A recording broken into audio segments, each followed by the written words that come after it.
welcome. It's Brian for Beardless Gamer. Episode 21 brings us to where James and Slick are continuing their exploration of the complex where Zinnia lives, or is being held, or whatever. We don't exactly have a lot of information on that right now, but as I promised in the last episode, there's a little vignette that I think we need to have before we start up and continue the exploration. So I'm going to kind of start that right now, where we will break away from what's happening and head off to another part of the universe. And so the session that we rolled that in discussed help from an unexpected place, or that kind of thing. So my thought was that we're going to break scene, and you might see a camera pan out and into the blackness of space to a darkened room. It's obviously on a station of some kind, or orbital habitat that has some sort of spin on it. What we see is a door opening. There's some light coming from a hallway, and you see somebody walk in, and don't know who the person is yet. It's dark, you see shadows, and the room is like what you would see in any kind of residential area of a station. Looks like some kind of quarters where people live. There's a thump as you hear some equipment or something being dropped on the ground on the floor of the quarters. A person walks across the room and turns on a light to illuminate the area. And what you see is a man in his, I would say, upper middle ages. For us, it would be the mid 50s, early 60s, maybe. In this time, it would be probably in closer to the 80s or 90s, because that's longevity being what it is. Believe this person is balding, or bald, the way I'm seeing it. Has a mustache. I would say fairly portly. I would say pushing, 300 pounds, or whatever it is in kilometers or kilograms, which I'll put right up here. And the light comes on, and it's a desk lamp. And what you see is a desk, and it is sparsely decorated. There's a picture of a ship, which if we look closer and we focus in on that, you see the Wild Deliverance, and you see James and Slick. And you also see a computer terminal, maybe a tablet or two laying on there. A tablet kind of sized for reading things or what have you. You might actually find a book and a trophy from some bygone era where the person who owns this quarters accomplished something. Don't have a lot of understanding of that right now. It might be it might be an award for, physical fitness or anything. Might be something in his past. It might have been a race or something that, particularly proud of. Obviously, left it on the desk. It's slightly dusty. Everything has kind of a sheen of dust because nobody's been in the room for a few weeks at this time. So the person sits down and, checks his computer. He's looking at his pads, and he sees an email from James. And as he reads through the email, you see his face illuminated by the tablet, and his face changes from, kind of a stoic to, okay. All right. If you remember in our earlier episodes, James did send an email or send a message to his boss. And That is the person that we're seeing here reading the email. I don't think we've ever mentioned the boss's name. I think we just kind of kept that mystique. So the boss finishes reading the message from James. We're not sure why the boss didn't get the message beforehand. Maybe the boss has been on vacation or has been out for whatever reason, out of communications range. That does happen in the future still. So as he finishes reading this, first thing he does is he turns on his AI, and he says the AI is a very muscular man. As a matter of fact, if we zoom in on the face of the AI in its holographic form, it may look like the boss about 40 to 50 years ago, maybe when the boss was in his prime. Maybe the boss has a bit of a vanity streak, potentially, and likes to be reminded of what he was in his previous days. Maybe the award that he has on his desk is from that time in his life, and that was the best times of his life. So he feels like maybe, he might have peaked at, 35, 40 instead of where he is right now. So he says, open a channel to Neoma Station. I need to talk to the security forces there. And the AI says, Roger, boss, got that. And I think what we're going to hear the boss say is the message he's going to convey to security is his relationship with Dr. Manand. He was unaware of Dr. Manand's death. It's going to complicate things, and there may be some additional roles we'll have later on to maybe understand what that was. Maybe Dr. Manand had other things going on, not just trying to find Sigma Ray or what have you. Maybe there was some other discussions going on. Maybe there was additional factions or something that was being political games going on that we were unaware of. So boss says to security, I hear you were holding some of our people, and what you see is one of the officers, Officer Garcia, who might have answered the call, said, yeah, we were holding James and Slick and the Wild Deliverance, but things have gotten so much worse now, and starts filling the boss in on what has happened up until this point. So security might actually also say, we're sorry, they fell into the black hole and appeared to have passed away. And the boss is a bit flustered and doesn't quite understand. And so security brings him up to date on everything that's happened, including what was going on with Atwell Industries and the fact that James kind of needed to come back to the station, but now that he's, and security believes he's passed away. They've not been given any other information from the ships or any of the background, so I'd imagine they are considering this case to be closed, considering they've gotten the data back from the suit to show that it was a malfunction of the suit itself, wink, as we know.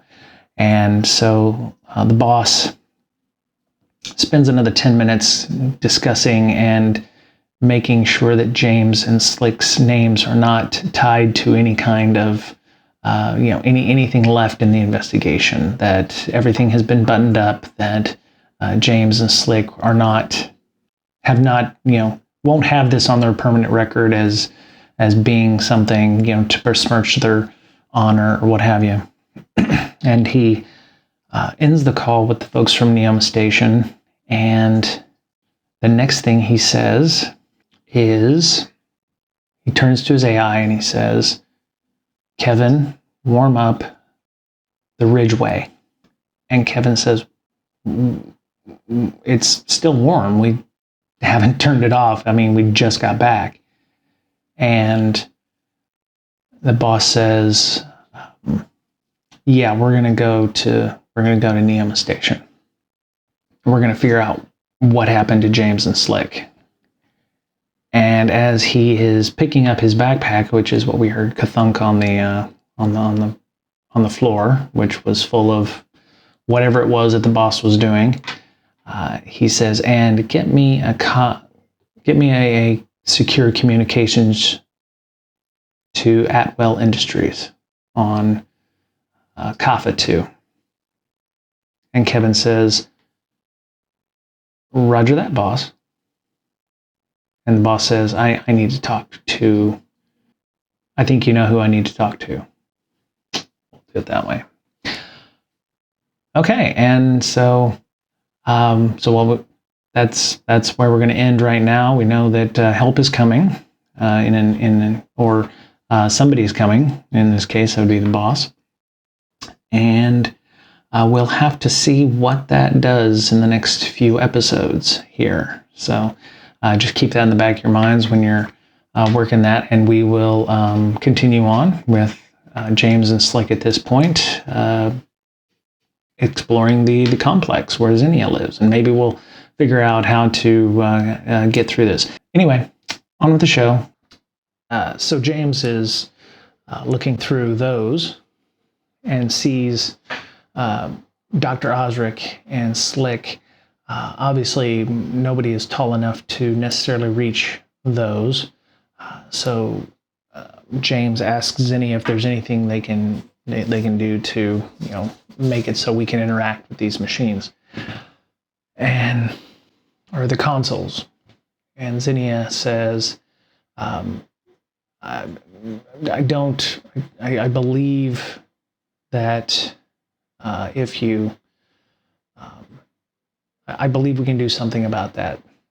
So what you see is her holding her, you see her like close her eyes for a second, and all of a sudden you feel lighter. James and Dr. Osric and Slick find themselves floating. So Zinnia says, "I've turned off gravity, or I've reduced gravity in this area.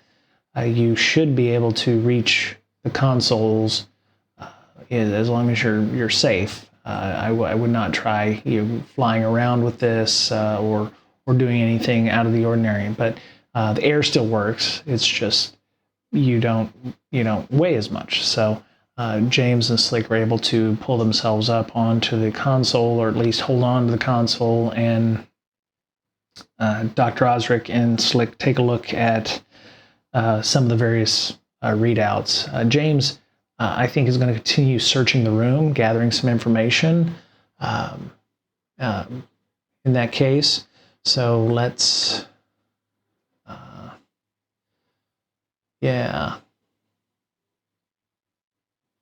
do research. So to make progress is made clear. Okay. So we want to mark progress, right? So let us find. Okay. Oh. Very cool. All right. So, sorry, I was just looking at the end of session actions, which I don't think we've ever done before. So, something to think about. There's just so many different things here to do that sometimes it's interesting. So we are going to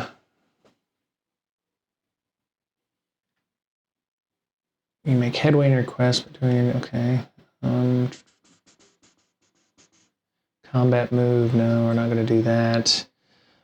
Endure stress, recovery, threshold moves, fate moves, ask the oracle. Okay.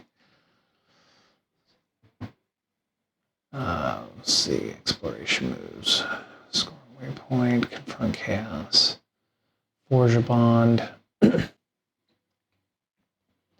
Okay, so we're gonna gather information, and we're gonna go ahead and roll James is going to continue searching the room. It's not a small room. It's as we've seen, it looks like the things or the people that used to inhabit this or worked with this group were larger than average people. So let's see. Strong hit, weak hit. Come on.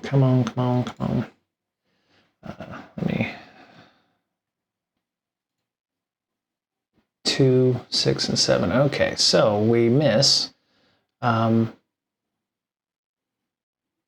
that was a hard miss. I mean, I could spend some momentum, I guess, and do that, but maybe not on a pay the price. So we're gonna go ahead and roll. We'll roll a. Okay, so 62. 62 makes it your equipment or vehicle malfunctions.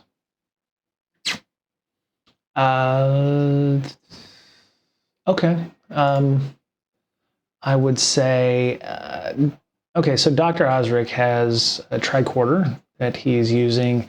He has audiovisual equipment. We all have torches or flashlights.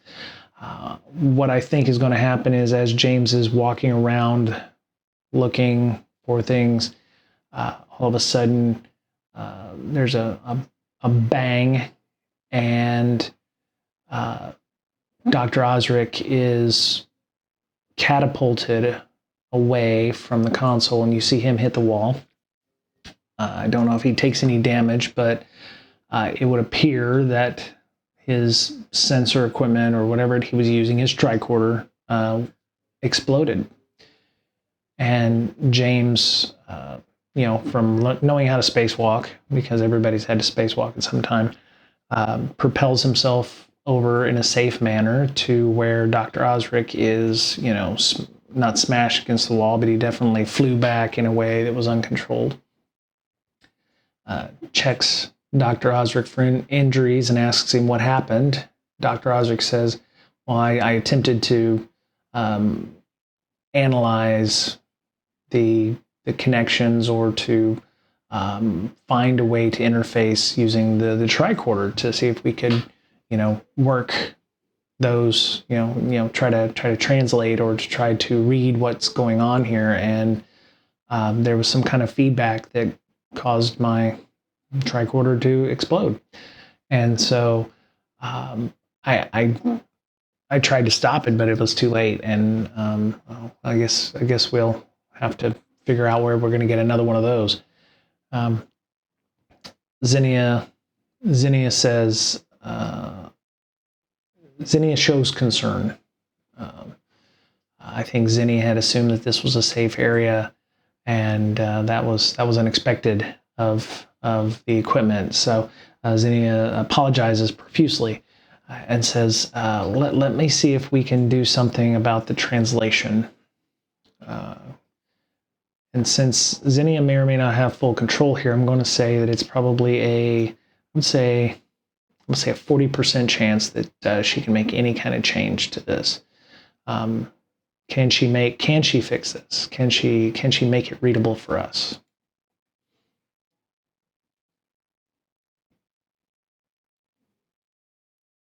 No, she cannot. All right. So she said, I have control of a lot of things in this facility, but I don't have control over whatever this area was. James says, it looks like an operations center, or it looks like something that allows people to notify. Zinnia, can you read what's on that alert?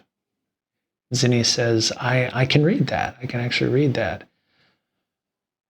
Now, what is that? I think we're going to have to make a discovery here. I feel like this is going to be important.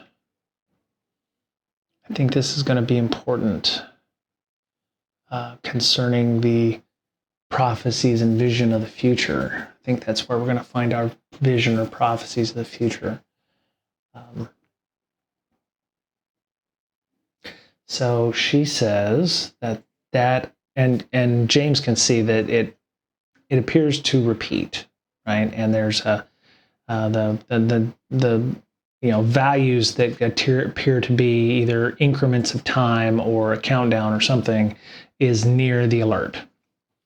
So Zinnia says, she says there's intruders. It says intruder alert. And it says the facility is in lockdown. Now, and she says that the values that look like there, she says is equivalent to a time increment. So it's basically, it's like 1,300 hours local time or something like that. James says it's not a countdown or anything, nothing ominous or anything like that. And she says it does not appear to be. It just says intruder alert. James says, are we the intruders or is there something else? And Zinnia says, I don't know. I haven't thought about it like that. And that may be true. I mean, she, Zinnia controls some parts of the site. She may not control all the site, and there may be other things that are happening. Zinnia, Slick says, Zinnia, can you show or can you make this thing tell us where the intruders are? James is like, yeah, good idea. Zinnia, yeah. And so Zinnia says, I think I can do that. So she goes over and you can see the hard light of the hologram manipulating the computer screens. And you see a map come up of the facility, which is great. And James says, hold on. Does anybody have a working camera or something that we can use to record what's on the screen so we know where we're at? And Slick says, yeah, I've got one, no problem. So she's recording what's going on, basically like, what amounts to her cell phone. So she's got a cell phone picture of the output on the screen. Zinnia says, so what does Zinnia find? Does Zinnia find that they're the intruders or there's something else? I'm going to say 50 and below. Slick, James, and Dr. Osric are the intruders. Above 50, they're not the intruders and it's something else. Okay, so 75. Zinnia takes a look at the information on the screen and says, I don't know how, but there's something else here. You are not the intruders. So James says, can you tell us when it happened? I think Slick has been watching Zinnia long enough that she can probably help with this. The screen and the layout are fairly logical. So Zinnia and Slick says, yeah, I'll get over here. This has a similar output. You see the same kind of thing on the screen on a different console. And Slick says, from what I can tell, it's, and it shows a value of 7 numbers, kind of like the time increment, but it's slightly different. So Zinnia, what does this say? And Zinnia says, well, it looks like this happened 2 days ago.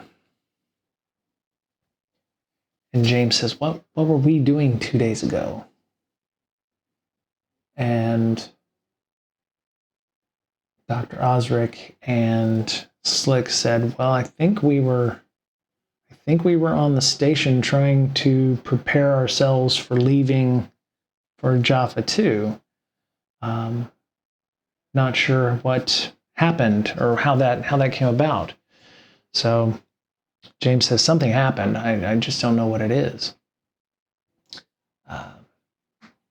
Zinnia, Slick, can you tell me where the intruder is in the building? If there's intruders in the building, or where the how they got on the facility.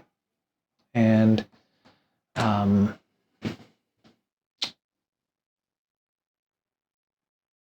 I think logically there's going to be like multiple ways of getting into this station, in this facility. I think Zinnia brought us in one way. There may be multiple different ways, depending on what this facility was for. And James, I think they discover that it is on the opposite side of the building, of the facility. So they're probably quite a ways off from where they're at. James asks, takes a look at the diagram that Slick had taken, and it seems like it's a good ways away. James says, "Is there any cameras in that area that we can? Is there any way to see remotely what is going on over there, or in that area where the intruders were?" And Zinnia is surprised. I think Zinnia is a little shocked because Zinnia was expecting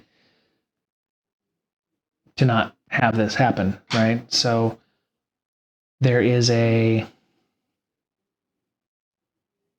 Zinnia says that looks like that part of the facility is largely non-functional.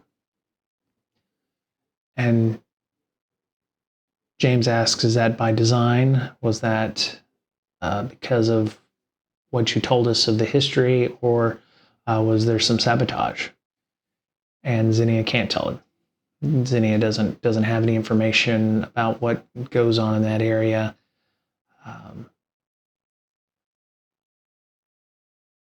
But so in the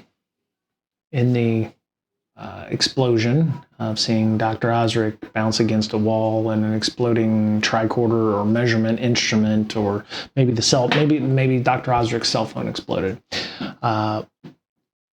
James looks over in the corner and sees another door, or what looks like a door, and it's not closed. And he sees it's shut, but it's not shut all the way. And James finally realizes why it didn't shut all the way. He finds a hand and part of what appears to be some kind of appendage in the door, keeping it from closing. Zinnia, James says, "What the hell is that?" And Zinnia and everybody look over into the corner there, and it's off in a corner, so it's not like it wouldn't have been immediately found. So I would say this is roughly circular, but maybe it was hiding behind one of the consoles or something like that. James walks over there and sees what's in the door, and I don't want to say it's human-like.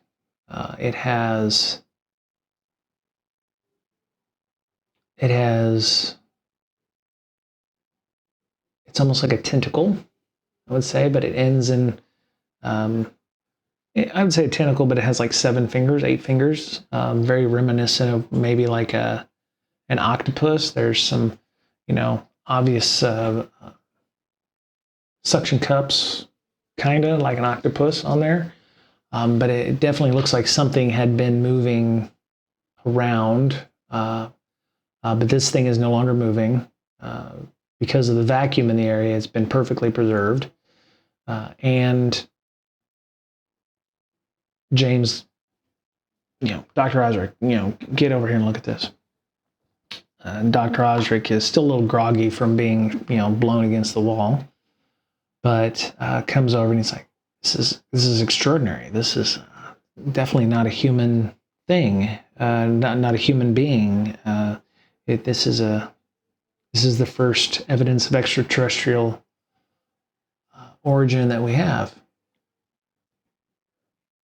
And James says to Zinnia, "What are these? The thing? You know, the people you were talking about having the Civil War?" She looks down. She's like, "No, this is red. These people have red coloring. The people that built this station were green and had multiple appendages, but I don't know what this is. They look very similar, but my information about that time is very fragmented. So that's potentially something else we'll have to figure out." James says, "What's on the other side of this door?" Because maybe there's a reason that this life form is where it is. Maybe it was trying to escape what was in the room, or maybe it was just trying to escape something else. Zinnia says, "Well, that's a hallway that goes to a transportation node that will take you down to where I'm located, or where you can gain access to me." James says, "Well, don't know what else we can do except try to open this door and get out. Are there any other, the door won't open, so James is, obviously there's a bit of a gap, so James and Slick are forcing the door open, and the air in this area is heavier. There's a bit of a smell. It seems like perhaps maybe these life forms did not live in an oxygen-based environment. Maybe there's something else here. So maybe we see some, maybe some fumes coming off of whatever this is. The life form is roughly 6.5, 7 feet in height. So it could very well interact with the console that is over here. And it has clothing.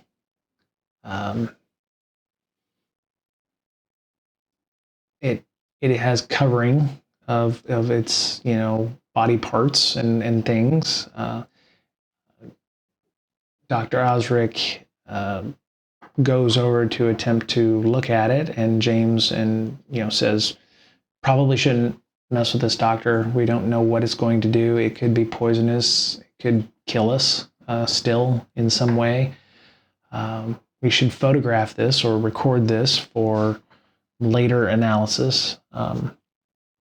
Slick, can you do some readings, or can you see what's going on there?" I think one of the things that they see is once they put light on it, it does subtly maybe change color or something. There may be chromatophores or something on it, very similar to an octopus. So James says, "Wow, that does look like the old Earth octopus, or animals that could change colors like chameleons or what have you." And Zinni is like, I don't have any knowledge of what this character is. I am aware that there was a battle or something on this station, but I don't know who was involved." And James says, "Well, this might be one of those life forms, one of those people. So we should probably keep an eye out for other ones like that." What we do see is that there does appear to be damage. If it has blood, there are bodily fluids leaking out of it, and the body is, I don't want to say smoking, but there's like vapor coming off of it, and Slick says, "I think I might have a reason of why the vapors coming off of it, there's large traces of potassium, or large amounts of potassium in the blood and in the body, which may be reacting to the oxygen atmosphere. And James says, doesn't potassium tend to burn in an oxygen atmosphere? And Dr. Osric is like, yes, it does. With it, other elements in that family get quite explosive in some cases. So James is like, we probably want to go. Probably just want to like step around this. So I want to say the blood's not red, or the bodily fluids are probably orange, or there's different bodily types, viscous, if you are, like there might be blood, there might be other things. But yes, this is very similar to the old Earth octopus, with a head of a very similar large, body. If I had to imagine, it would be very much like an octopus in this case, so like a space octopus. There we go. I'm just going to go that route, that trope. So, so James and them take a wide berth, because it's not a narrow hallway. It's fairly, I would say a wide hallway, and it kind of comes to an angle where that door is. And you see some labels on the wall. So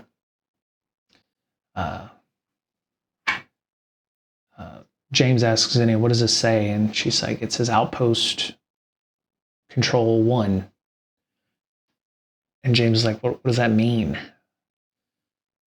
And Zinnia said, well, I mean, if we had more time, we could probably figure that out, but it seems like time is the essence. We can, once you have me in a, once you've taken me out of the central core, then we should be able to do a bit more analysis if we have time. James says, that's a good idea. Do you actually know how we're going to remove you from this facility? As they are, walking down to the hallway here, or the corridor. And Zinnia says, there should be some kind of way of doing that when you get down there. My best guess is it will be some sort of data module that can be I can download into for safekeeping.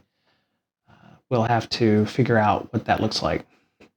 I'm unaware of, if there's anything in that area or what we'll do, but we need to figure out how to get me out of here. And James says, well, if there's no way to do that where you're located, we're going to need to go and find those items, or go find an item similar to that. Zinnia says that there should be those kinds of things here, based on her limited knowledge of the site.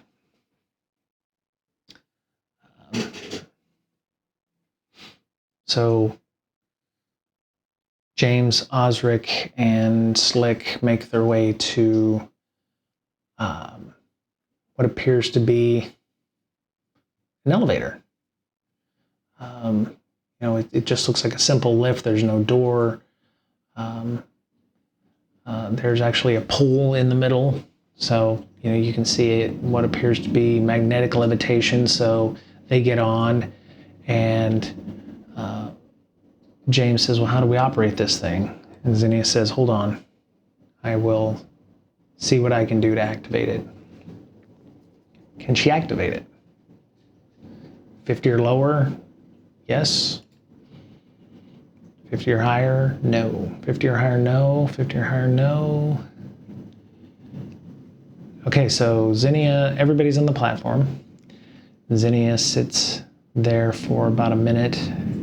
James says, nothing's happening. And Zinnia says,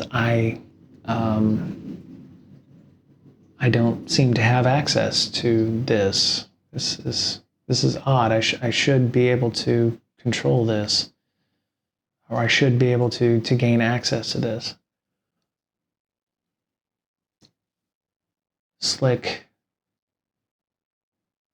You see Slick go to her waistband, pull out a wrench, and she's like, "Everybody, just look for some way of getting, look for a trapdoor, look for some kind of access hatch or something like that."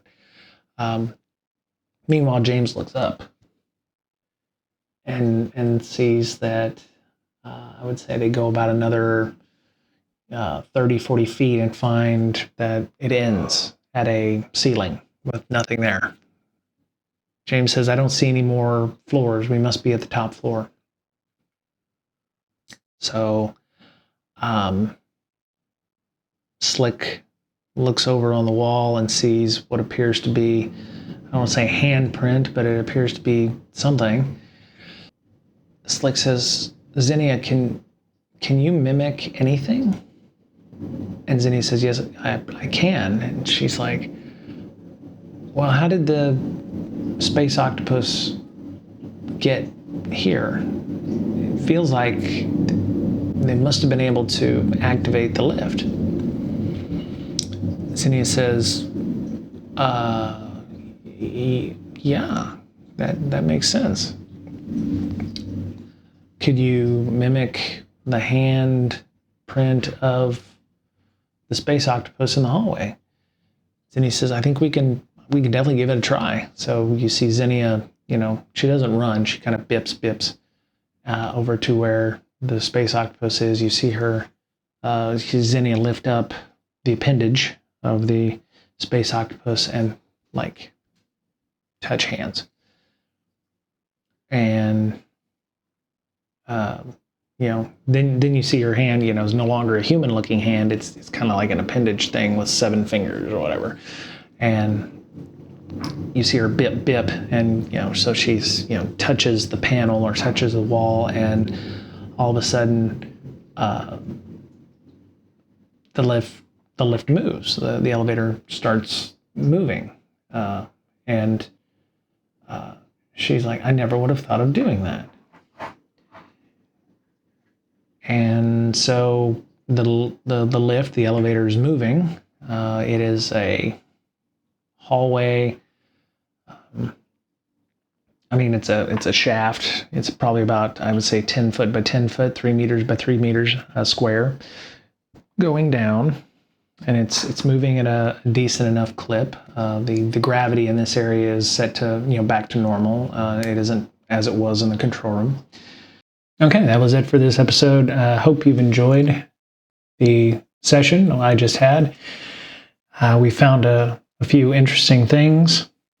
Now, a little bit of a side note. Obviously, aliens haven't existed in this universe, or they haven't. So, the actions of James and Slick during our narration in the previous episodes and the upcoming episodes, I'd like to think that they were a bit more dumbfounded in the fact that they're not alone and that humans are not the only things in this universe. So it would probably be an understatement that Zinnia would, they're just going to idly walk by, the first alien they've ever seen, be it dead or alive. So keep that in mind when you're thinking about these things, that, there's going to be some dumbfoundedness. There's going to be some, oh my God, look at this thing.